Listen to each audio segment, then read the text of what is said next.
it's on, right? Mm-hmm. Okay. All right, so what I did is I made this out of tin, aluminum actually, from a local hardware store, and I cut about 2 inches wide. And since the strip wasn't long enough, what I've done is I used rivets. As you can see here, I used rivets to put it together here. On the other side, I also used rivets, but if you can tell right here, I put in a couple of nuts before I put the rivets because I wanted a gap for some of the flake to the chaff to come blowing out, and that's what this part here is that I've bent so that as the air is flowing inside the coffee maker, or the coffee roaster I should say, that some of the chaff that is kind of blowing on top will hit this and actually come out, because you want to get as much out as possible. Now over here, Mm-hmm. what I've used is, this here is it's called a Stir Crazy, and it's a popcorn maker, and I got a something to hold the metal thing down because it comes with a plastic screw on, and you don't want plastic because it will melt. So I found a metal die that I can screw onto the threads that will hold that on, and then I just wrapped it with foil.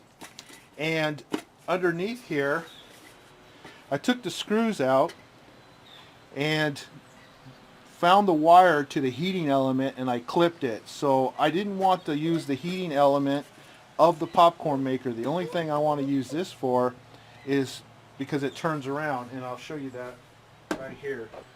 Right. You can see the arm will move, and with this particular brand here, that if the arm is held, it'll go the opposite direction. Okay, this is really handy to have.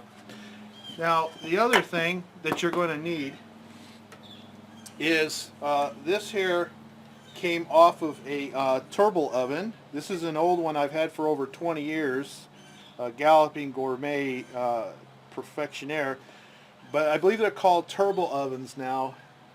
And you can just take the lid off the top part that has the actual heating unit to it, and it's dirty because I've roasted pounds and pounds and pounds of coffee already, and just thought I'd go ahead and make this video available so that you can see how it's done. And then what we're going to do is I'm going to cover this with foil first, and so I'm going to show you that in a second, and then we're going to put it on here, and then this is going to rest right on top, and there's your coffee roaster, and then I will show you in a moment actual roasting. Okay, now what I'm going to do right now is I'm going to fold up some aluminum foil and put it on the top of the aluminum ring so that the turbo oven can rest on top, and it won't be right on top of the sharp edge of this ring, but it'll be cushioned by a nice little bit of aluminum foil on top. So I just ball it up, and I'm just going to put it all the way around. Now, my ring, I had drilled holes into the side, and then it turned out that I didn't need them after all. I wanted it as a way for the chaff to get more blown out, but I was also blowing out the heat that I needed. So here I'm just covering it all up with aluminum foil.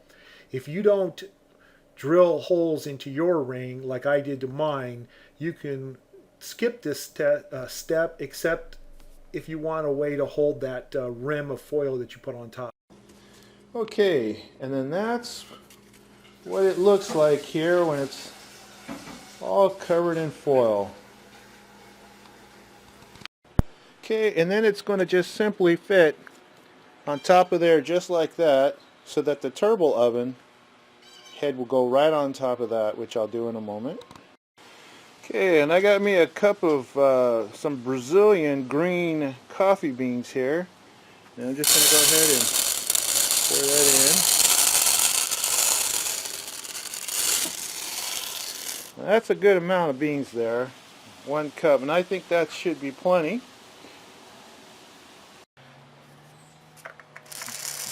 I kind of like to have it go the opposite direction. There we go, because the wind will actually blow this way. The next thing I'm going to do, you want to put the turbo oven on, like so, and I have it right here On mine, I'm going to set it to 450, but you'll have to figure out what's the best temperature for yours.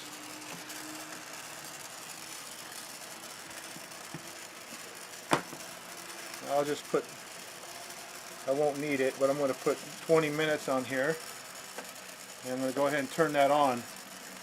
Then, right here, I'm going to use a count up timer because I want to see how much time it's going to take to get to first crack.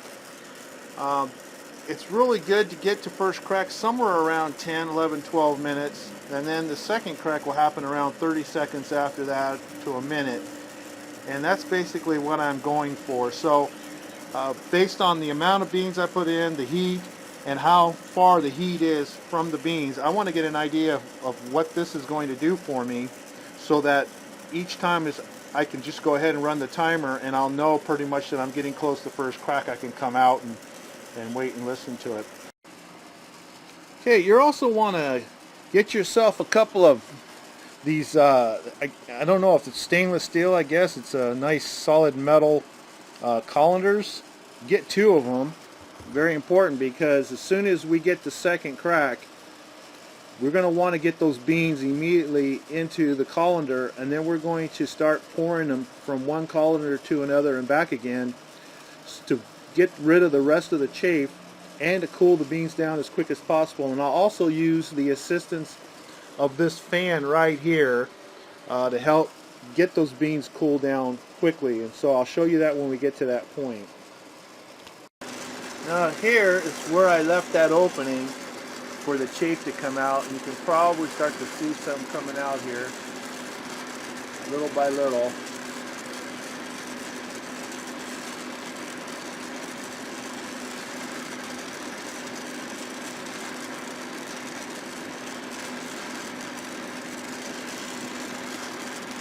Kind of blowing out real quick.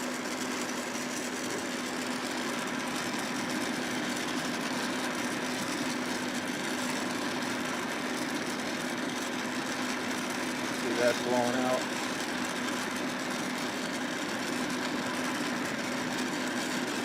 Alright. And of course it's going to start making a little bit of a mess on the floor there. But that's all part of the joy here of roasting coffee. Okay, you can hear that cracking?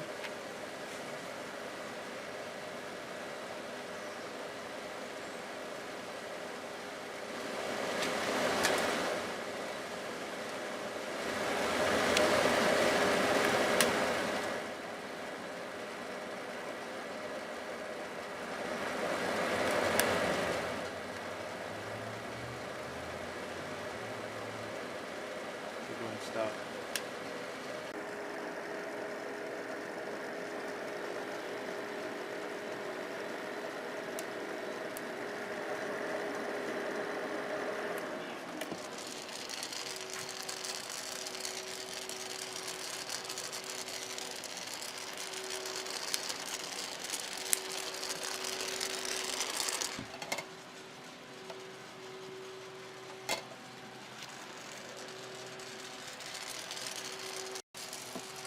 Don't get me in there.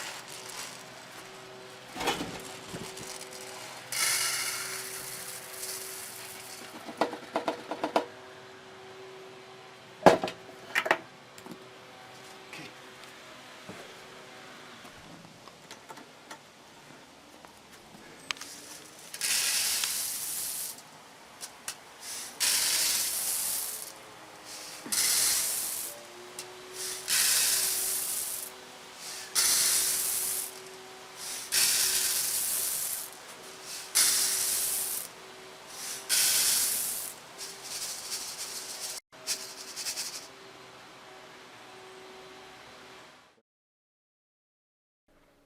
And there you have it, your own delicious home roasted coffee. Delight your friends and family. Please like the video and subscribe if you haven't done so already, and I'll see you in the next video. Thank you.